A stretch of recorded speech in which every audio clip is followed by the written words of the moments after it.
today we will mainly consider the situation where there is some kind of a system running, experiment running, and out of that you are getting a time series information.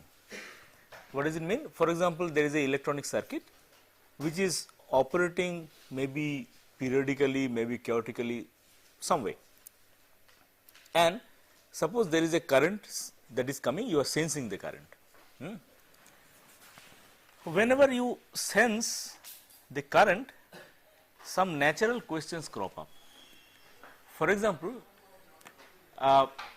suppose that current passes through a resistor, how much power will be dissipated? Now, for a DC current, this is a trivial question. For a AC current, sinusoid, there also you know how to do it, how to handle it. But what happens if it is a chaotic waveform that passes through a resistor? How much will be the power dissipated? You might also imagine the situation that the current is not just a sinusoidal quantity, but a DC value on top of which there is some kind of a time varying quantity.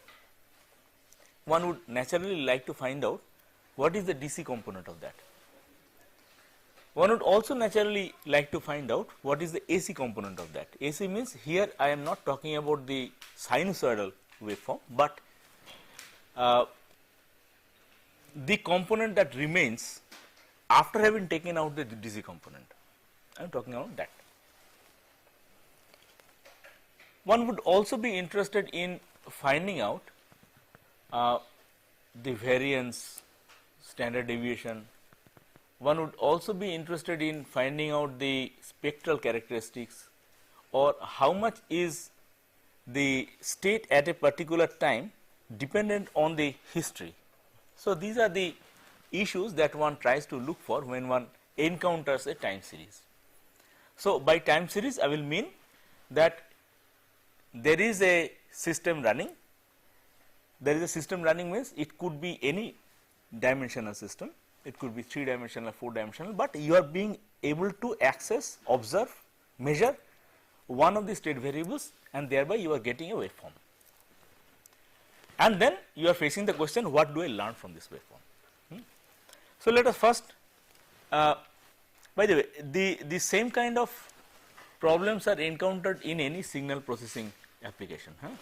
So, naturally the things that I will be covering, many of these are basically the same as that covered in any signal processing course.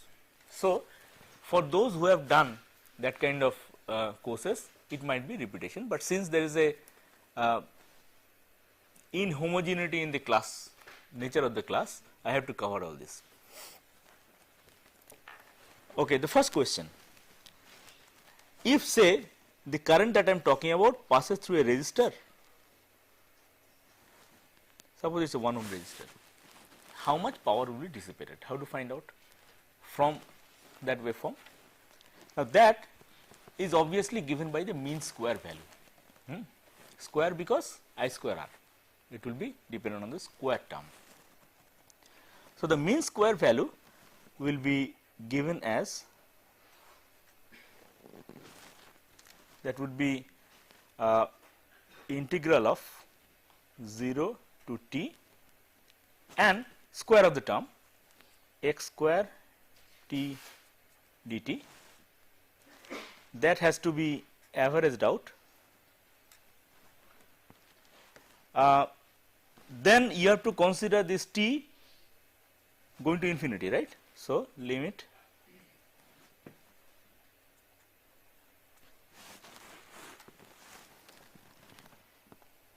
so this is the quantity, x t is the quantity that you had.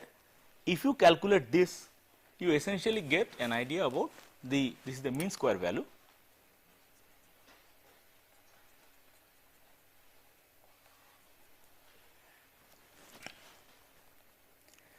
So, it will give an indication of if the current passed through a 1 ohm resistor, how much power will be dissipated. Obviously, this could be just any waveform. You only need to have the time series available to you. You would also be interested in the average value, right. What would the average value indicate? The DC value essentially.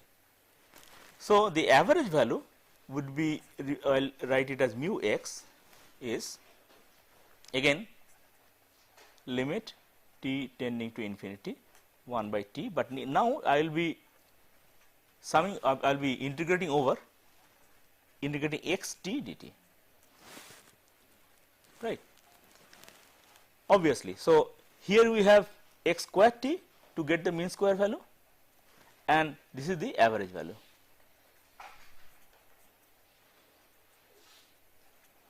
Or DC value. So, if x t is simply a sinusoid waveform, then what do you get here? 0, right. So, these are reasonably trivial stuff. The rest of the component, which can be viewed as the AC component, would be the variance from the average DC value. So, there is a DC value and on top of it there is some variation. So, that has to be then measured to give you the DC value. These are important, for example, in the context of, say you have a, from electrical engineering point of view, say you have a DC to DC converter, you know that there is a DC value which you want at the output, but there is inevitably a ripple component of it. And the output actually utilizes the DC value, but there is a DC value plus an AC value that is contained in the final output waveform. So, the AC value is actually useless in this case. So, that is why it is necessary to measure, and in case this waveform turns to be periodic, aperiodic, whatever, all the time you will be interested in finding out that additional component. So, that component, the variance component, would be again limit t tending to infinity 1 by t, but what will you integrate in this case? In this case, you will integrate x t minus this quantity, right, and then you will square it, because you want to find the mean square of that value. It is a AC component, you want to get a mean square of that value. So, in the first and second step, why the limit t tend to 0, t tend to infinity? No, it is t tend to 0, it is t tend to infinity. So, what if you integrate from 0 to t, then there will be no small t term left. Oh, I am sorry. Yes. Yeah, of course. So, essentially you are taking a very long, ideally infinite length of data. Obviously, you will not get a infinite length of data, but that is the total length t I am talking about. So, capital T tending to infinity means ideally we will consider an infinite length of data. So, this is what the variance component.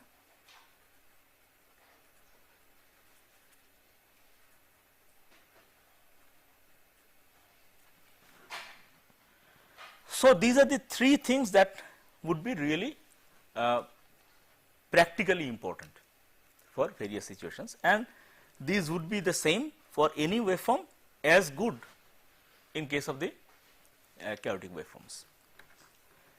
But then we will come back to this and try to relate this with many other quantities that we will be interested in. By the way, what is standard deviation? Square root of the variance. Okay. Now, in an earlier class, I had talked about the density function, did I not? There our basic point was, okay, let me recapitulate that a bit. The situation is that at that time we were talking in terms of maps, and in the map, or as the map was iterated, we tried to find out the densities and the density function. but here we are talking about some experimental data.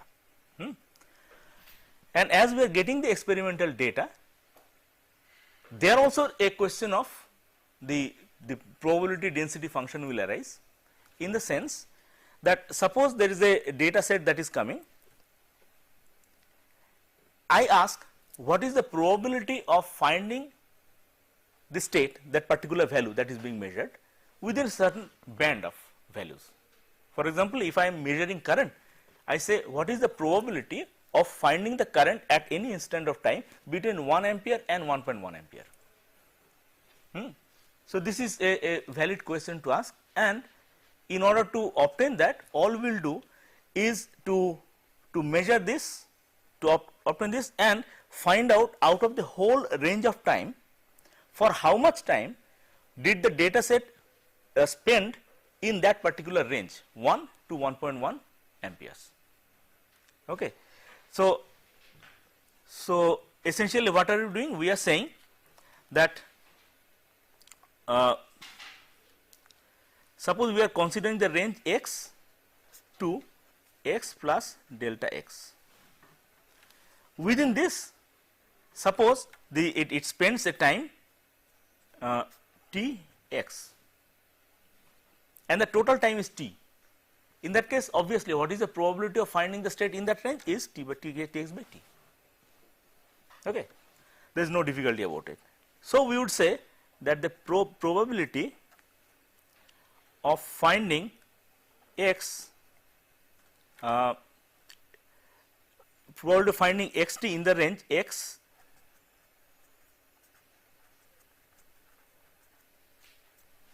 okay, is that clear? X t to fall in the range x to x plus delta x, the probability of that is nothing but t x by t for t tending to infinity. For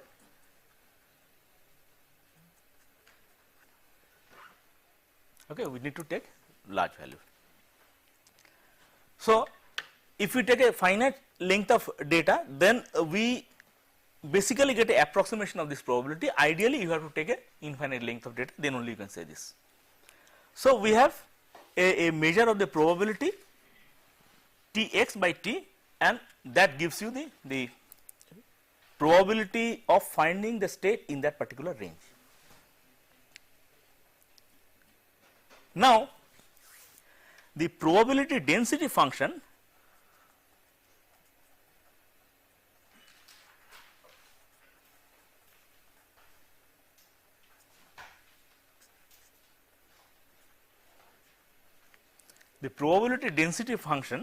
will be then given where this delta x is squeezed to 0. Okay. So, if delta is squeezed to 0, then what is the probability? That will give the probability density function. So, it is p of x is limit delta x tending to 0. Then we will talk about the probability of x t lying in the range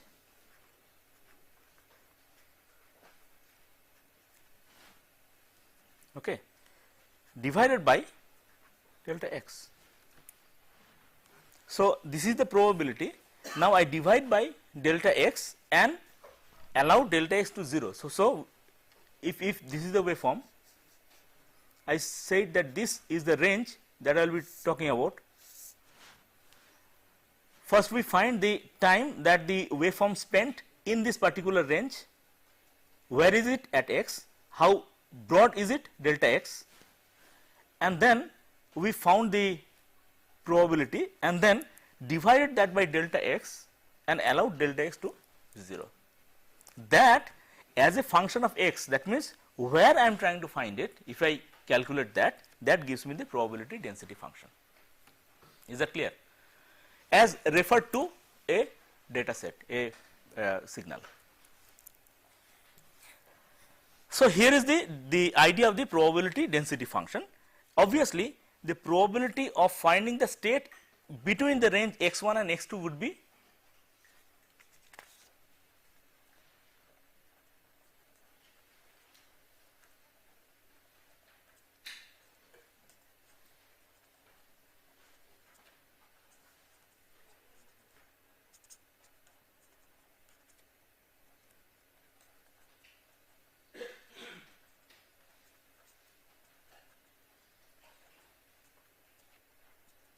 what is the range? What is the probability? It is nothing but x1 to x2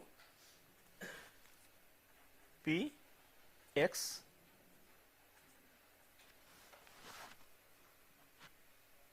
okay. Fine. So, once we have calculated the density function, using that I can find out what is the probability of finding the state between any two values. Not only that, there is another major advantage of finding the probability density function. See, what are we talking about? We are talking about the probability of finding the state at a particular value. Now, from that obviously the average should be extractable. Is that point clear? Should be extractable. That means, what is the average, what is the mean square? That information must be contained in the probability density function. So, once we have obtained the probability density function that contains the information about the average, the mean square and stuff like that. For example, what is the average? The average value or DC value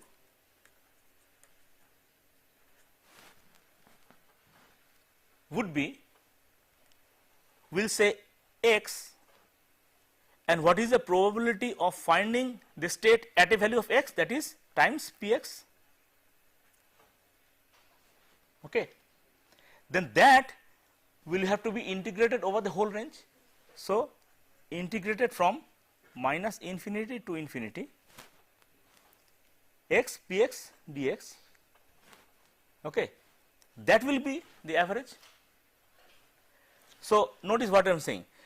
Now, I am allowing the x to vary over the whole range minus infinity to infinity, and at each point, at each value, what is the probability of finding? So, it is weighted by the probability.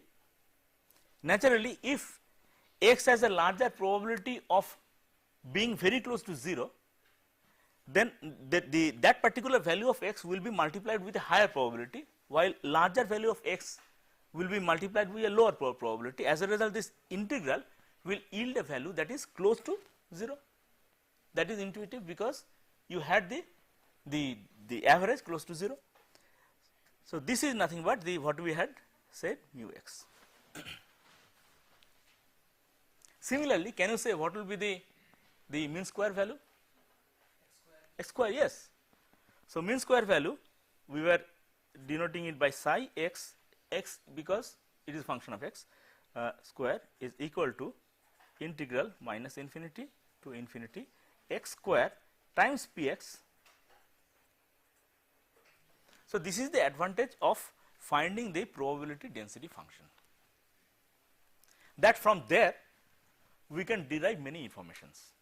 Once we have derived the probability density function, we can derive many information, and that is exactly why we were so keen on working out those Frobenius-Perron operators, trying to work out the averages, essentially try to work out the probability density function, so that these information which are of practical importance can be extracted out of it.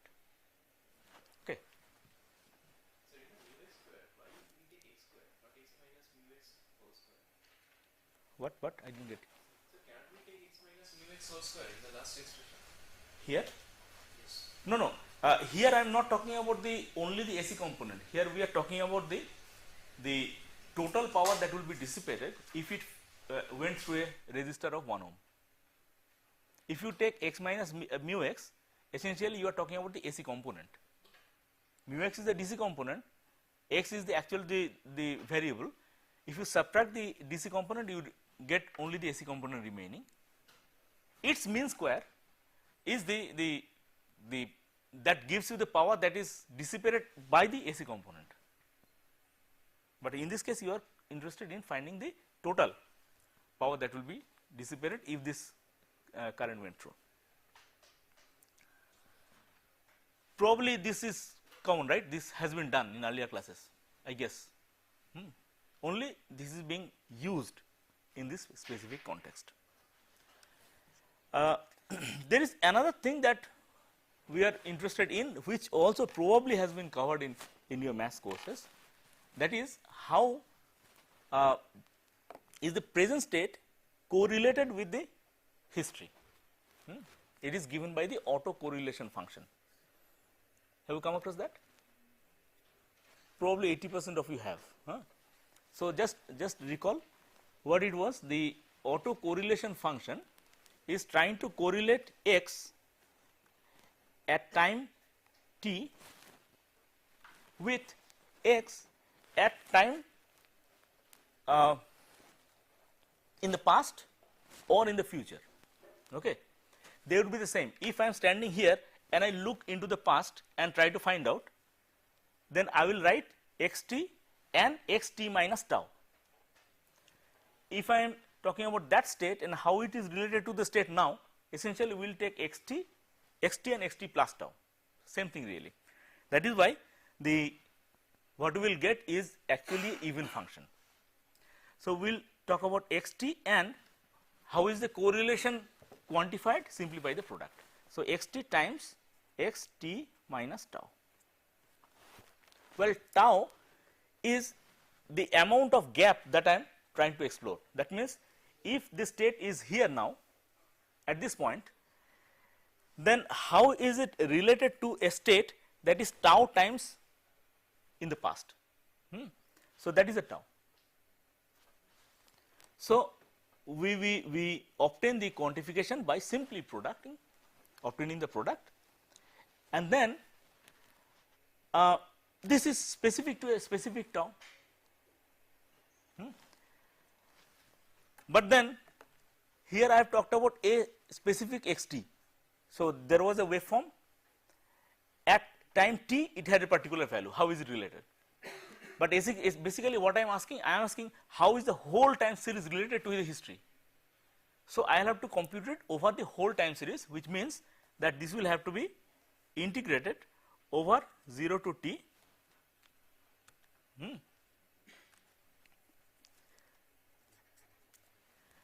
And it has to be averaged over. Okay. Yes. Also, we need to take a very large time series, ideally infinite size. So we have to take. So ultimately, what we have arrived at is some kind of a quantification of the state's dependence on history, and that is called the autocorrelation function, represented by r of x, and it will be function of tau. Okay, function of the delay that I have taken. Is that clear? So, so this is the autocorrelation function.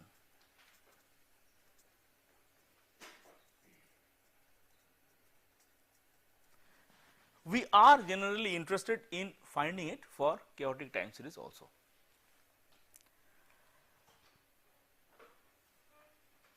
Fine. So this is the autocorrelation function. We can easily imagine a few characteristics. The way I said that it will be the same if you take the tau positive or negative. Why? Because the way, say I am talking about tau is equal to 1 second. If the state, if I am asking the state now, how is it related to the state 1 second earlier, and if I talk about the situation how the state 1 second later is related to the state now, it is the same answer, because it is I am talking about 1 second. So essentially it is a even function. We can write it as r x minus tau is equal to r x. Okay. So it is a even function, that is it is, do you know what is even function? Yeah, that means if you imagine a mirror on the y axis, it is a mirror image in the other side. That is the definition of even function. If tau is 0, then what do you have?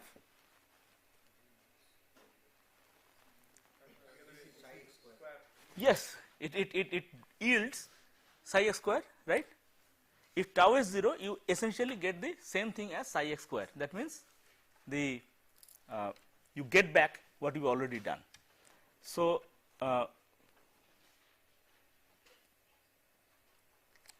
okay, one thing is sure, that the value at tau is equal to 0 will be larger than all other values, because it is very correlated with itself. The more you go in time, go away in time, it will be less correlated. It will be the maximally correlated with itself. So, the correlation function will have a peak at 0, tau is equal to 0. So, we can write Rx at 0 is greater than Rx at tau. We can say magnitude for all tau. Now, we have already arrived at the conclusion that Rx 0 is okay, and if Rx is if the tau is allowed to go to infinity, then what? No, wait, notice, try to argue it out. At the tau equal to 0, that means I am asking how what is the correlation between the state now and the state now. Then I get a large number, and that is the psi x, fine. So, if I ask what is the correlation between the state now and the state infinite time earlier, will we really get 0? No, we will not get 0. Suppose there is a DC value. Suppose there is a DC value, that means mu x is not 0. So, there is a DC value, on top of it some waveform is there. If you go to infinity, that correlation will go to 0, all right, but the DC value will remain. Is that point clear? That is why if you allow the tau to go to infinity, what you extract is essentially the DC value, or since there is a square of it, essentially you get the square of the DC value. So, you can write mu x is nothing but the square of Rx at infinity. So, we started with the premise of the DC value and the mean square value, and we learned how to obtain it from two different premises. One, the probability density function and the autocorrelation function. Okay.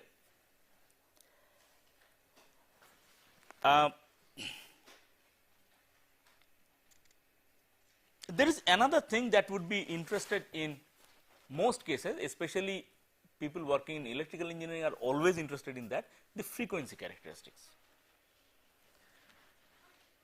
That means how much power is available at different frequencies available in that waveform. If it is DC, the frequency is 0. If it is a sinusoid, the frequency has only one component. If it is a distorted but periodic waveform, we know that it has many components, many frequencies. If it is a chaotic waveform, it has all the frequencies. Okay. But nevertheless, what actually we are trying to obtain would be essentially the power contained between two frequencies, f and f plus delta f.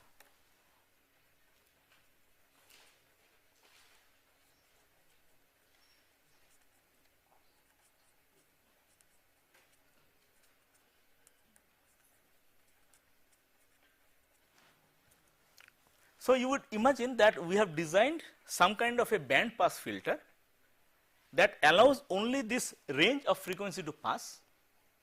If in the input side we put that time series, in the output side we have only that component that falls within this range, and we say obtain we are trying to obtain the power, so we obtain the mean square value.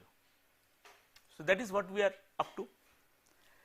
So, we will say the mean square value in the range f and f, not in the range, it will be function of f and delta f, that will be again integral of 0 to t, but what we will integrate? Now, we will integrate x square that falls in the range a square of t, and it will be also a function of f and delta f. It will be function of time, it will be function of the frequency and the frequency range. We have extracted that information and we integrate over time, averaged, and we take the limit.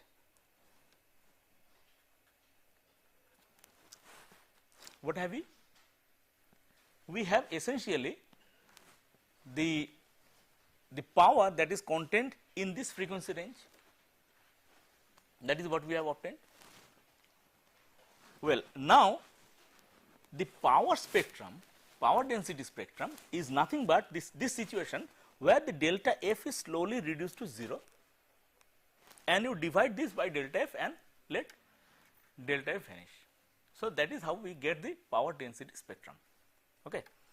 So, the power density spectrum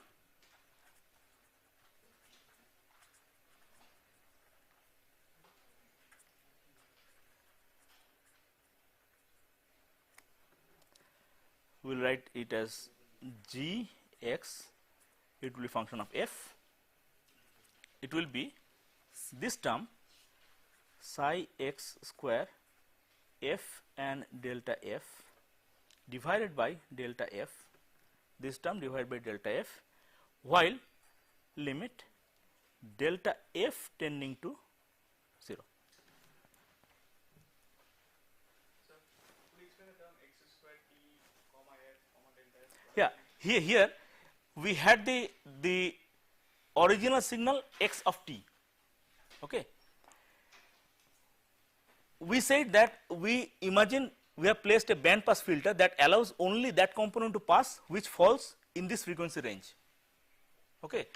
So, we have essentially selected out of the whole signal, there are many frequency components, allow only that which falls in this particular frequency range to pass. So, we get x of time, but in the it is also function of f and delta f.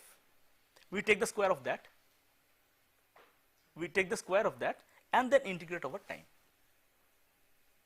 So, that is that yields the power density spectrum, PSD.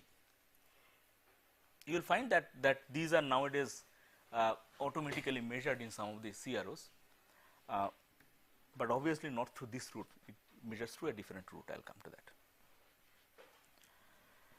that.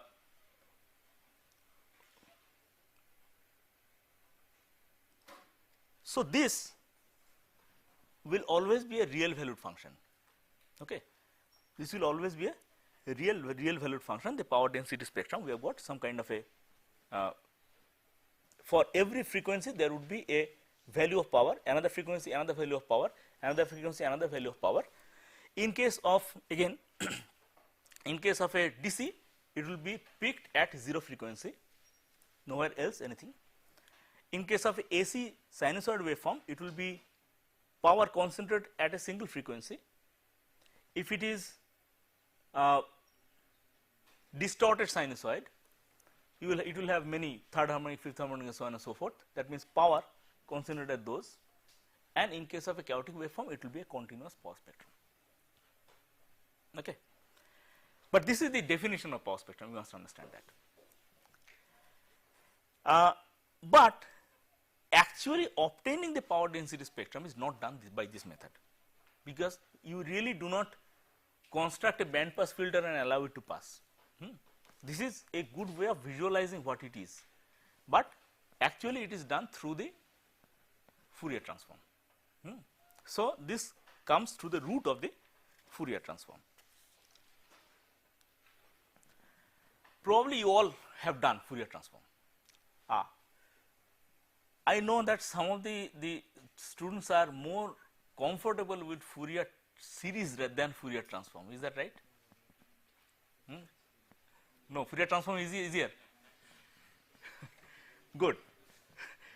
I have seen many students who at the time of the Viva Voce test says that I understand what is a Fourier series, but I do not understand what is a Fourier transform.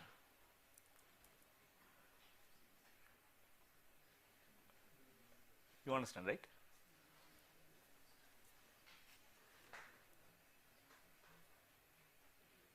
If you do, let me give you a problem. Problem that I find very interesting. As you know, in the olden days, by the way, let me write down the Fourier transform so that we can refer to that. Okay, I'll come to that later. In the olden days, the view of the solar system that people had, do you know what it was? The Ptolemaic picture. It was that the Earth is at the center of the universe, the sun rotates, the moon rotates, and all the planets rotate around it. And do you know what is the problem of the rotation of the planets? I mean, if you go to any field in the evening and observe the motion of the planets, for example, Mars maybe, and how would you try to figure out its motion? You would simply take a graph paper like this, and on one day you will measure the positions of the stars, and then say also the position of the Mars. The next day you would go out, take it like this, and then the position of the stars will be the same. Relative positions of the stars will be the same, but the Mars's position will have moved a bit. That is why it is a planet, it is a wanderer. So, again make a mark where it is in the starry background. Next day again come and do that, next day again come and do that. Then you will be able to plot the trajectory as seen from Earth. Okay. And in fact, that was done more than 2000 years back. Aristarchus did it first, and he noted that it is a very, very peculiar waveform. It is like this, it goes and then turns back, and it goes forward and it turns back and it goes forward. So, it is like this. So, anybody trying to design a model of the solar system has to account for that. So, what Ptolemy did was, he proposed that the planets do not really go around in circles, but there are circles over circles. Okay. So, he said that inside there is the Earth where we are sitting, that is the center of the universe, and the planets are moving like this, but not only like this, but they are moving like this. So, for some time you will see them going backwards quite naturally. And then astronomers started pointing their trying to find out whether the actual motion satisfy that. They said, they found that no, not really. And then the post Ptolemaic people said that okay, not only one such epicycle, but there are more such epicycles, one big one, small one, even small one, and that way they tried to fit into the picture. And by the time it came to the time of Copernicus, Galileo, that picture become horribly complicated, because it turned out that they were starting to compound epicycles over epicycles, and it required a huge number. And then Copernicus said, okay, let us take a fresh look at it. Imagine that the sun is at the center, we are rotating, they are rotating like that. But there is a theorem that says that if you go on compounding an infinite number of epicycles, you will see exactly the thing that we see from here. They stopped because you really cannot do that. Can you explain this observation on the basis of the Fourier transform? Post Fourier, we know why, what really went wrong. Before that, we didn't.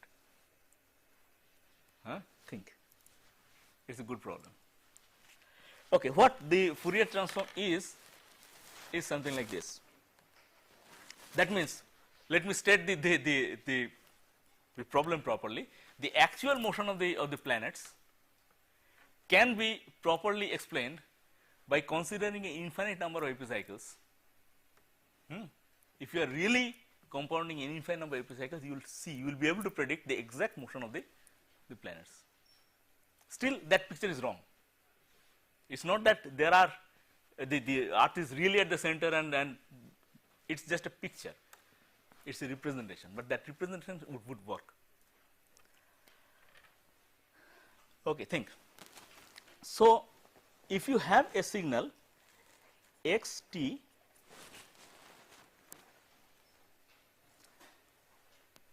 the Fourier transform is given by multiplying it with a exponentially decaying quantity, which is, so exponentially decaying because you want it to be ultimately finite, the integral to be finite. It would be minus j 2 pi f t dt integrated over minus infinity to infinity. So, what you will ultimately obtain is x of f. This is capital X and this is small x, remember. When it is a function of time, we represent it with small quantities, and when it is the function of frequency, it is the capital. Okay, so this is the Fourier transform.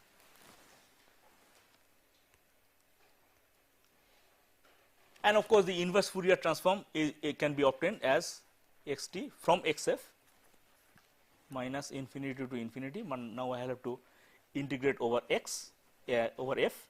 So, x f e to the power j 2 pi f t d f. So, that is the inverse.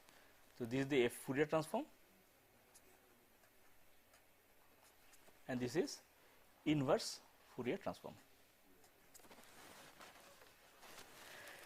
What is the relationship between this and the power spectrum? Power spectrum is nothing but the square of the Fourier transform. So, that is the essential idea from which it is actually done by most of the modern storage oscilloscopes. So, the power spectrum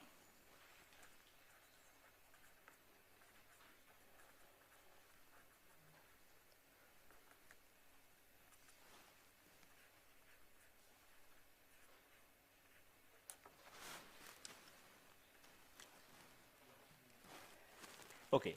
So, power spectrum is nothing but the square of this and what actually most fast Fourier transform machines do is to obtain a transform and then take the square of it, that is what is displayed. Probably you have seen those oscilloscopes which readily get the data and display the spectrum, it does it that this way. But remember, we are interested mainly in the power spectrum.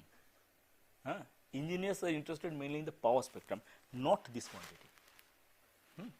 For our purpose, it makes more sense to talk about the power spectrum.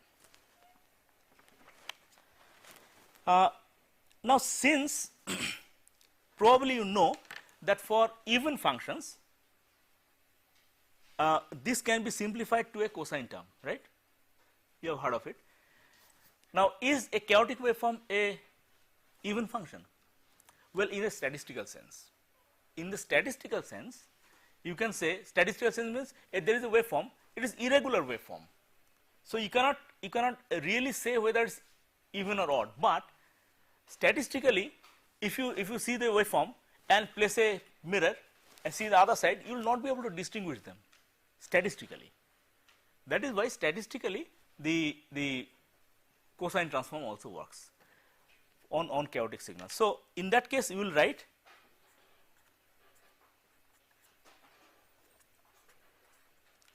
now it is half of it 0 to infinity x t then cosine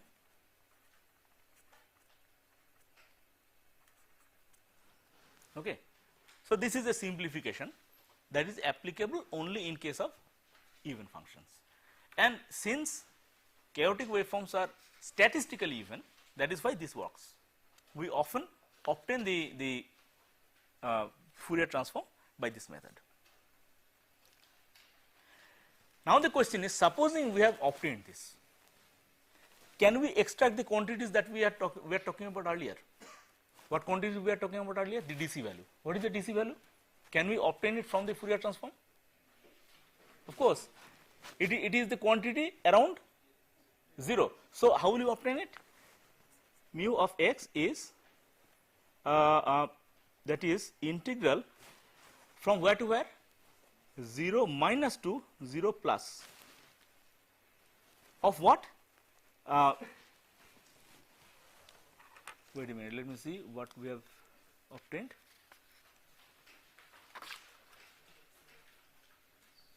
Okay, this we had represented as g of f.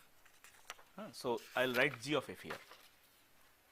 G of f power spectrum df. Is this right? No, it is not right, because 0 minus to 0 plus, you have taken both the sides, but now it has to be ultimately g of f is square of what we wanted. So, you have to take a root of that. You need to take a root of that. So, essentially if you have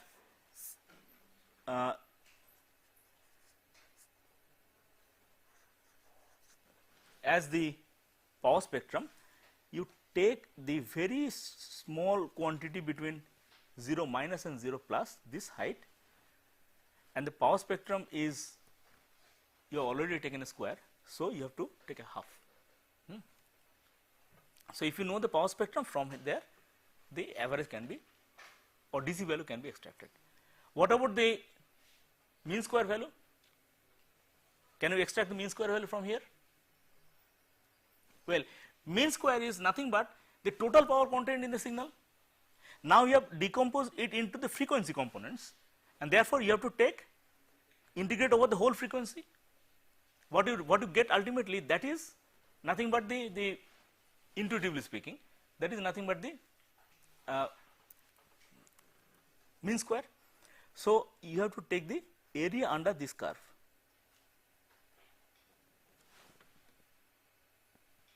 That will yield the mean square. So, sorry, psi x square, here we are talking about psi x square. Again we will do it over half, because the other half is not necessary. G x f df. Here we are integrating in the from the left side of 0 to the right side of 0. Here we are integrating over the whole range. We are through. Okay. So, two things we have extracted. After that, where did we go? Autocorrelation. Fine. So, the next question is, how is the power spectrum related to the autocorrelation function? There is a very important implication, and many of the modern gadgets depends on this implication. They actually obtain the autocorrelation function and then obtain the power spectrum from there. Because the autocorrelation is easy to obtain. In order to do that, let us proceed this way. Let us first take the inverse Fourier transform of the of this minus infinity to infinity. Will take the power spectrum, which is x f square. We start from there.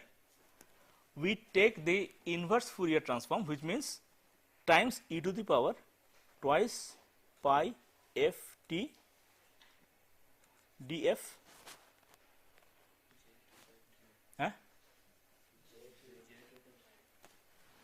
Oh.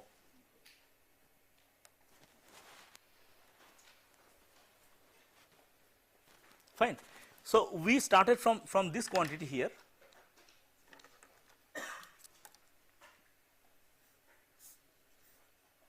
and we are taking its inverse Fourier transform. Let us see what it yields. Now, this can be written as minus infinity to infinity. Here it is, I can write x f times xf e to the power j twice pi ft dt. Now, let us invoke the convolution law. Probably you all know the convolution law, one of the elementary things that one does in signal processing. So, what is the convolution law? Supposing there are two signals x t and y t, then x t convolution, it is denoted by a star, x t convolution y t is integral minus infinity to infinity x t y t minus tau d t, okay, d tau.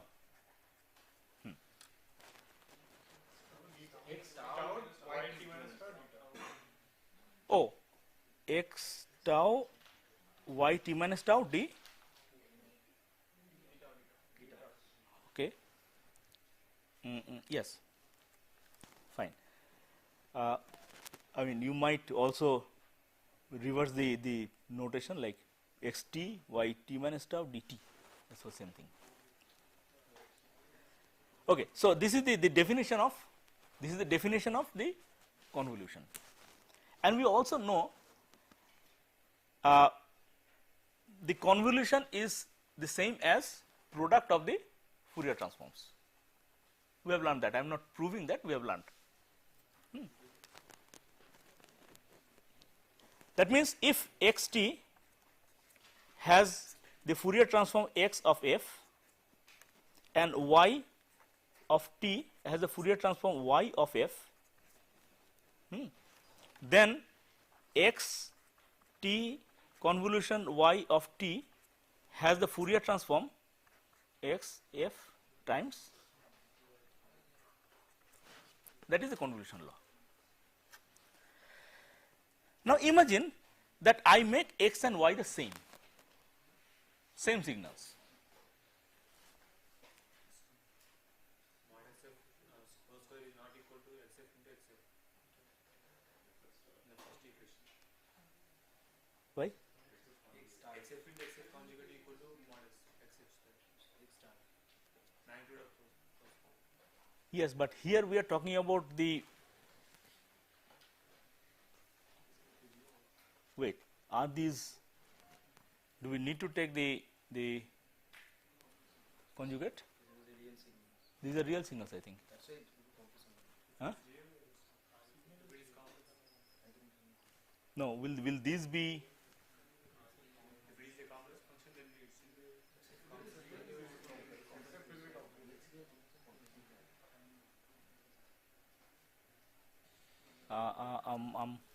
Wait, I'll come back to this later, because if it is real signal, it is okay. If it is complex, then you have to take star.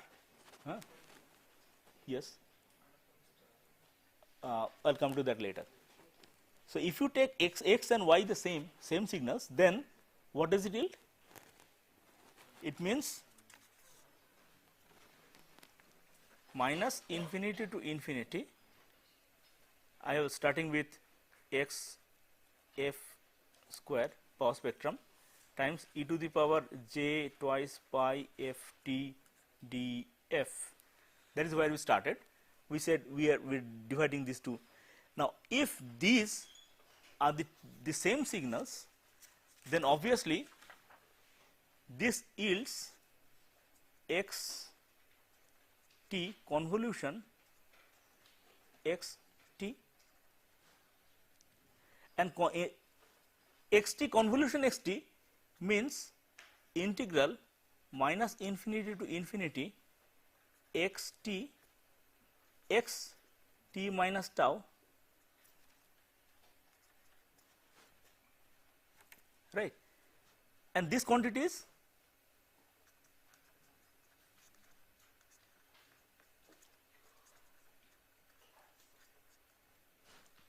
so, which means if you take the power spectrum and take the inverse Fourier transform, you get the autocorrelation function, and if you naturally if you take the autocorrelation and if you take the Fourier transform, you get the power spectrum. Okay. So, the power spectrum and the autocorrelation function are nothing but the Fourier transform pair. Okay. That is the important result that is often used in practical instrumentation. Okay. We will stop here and continue in the next class with the same idea.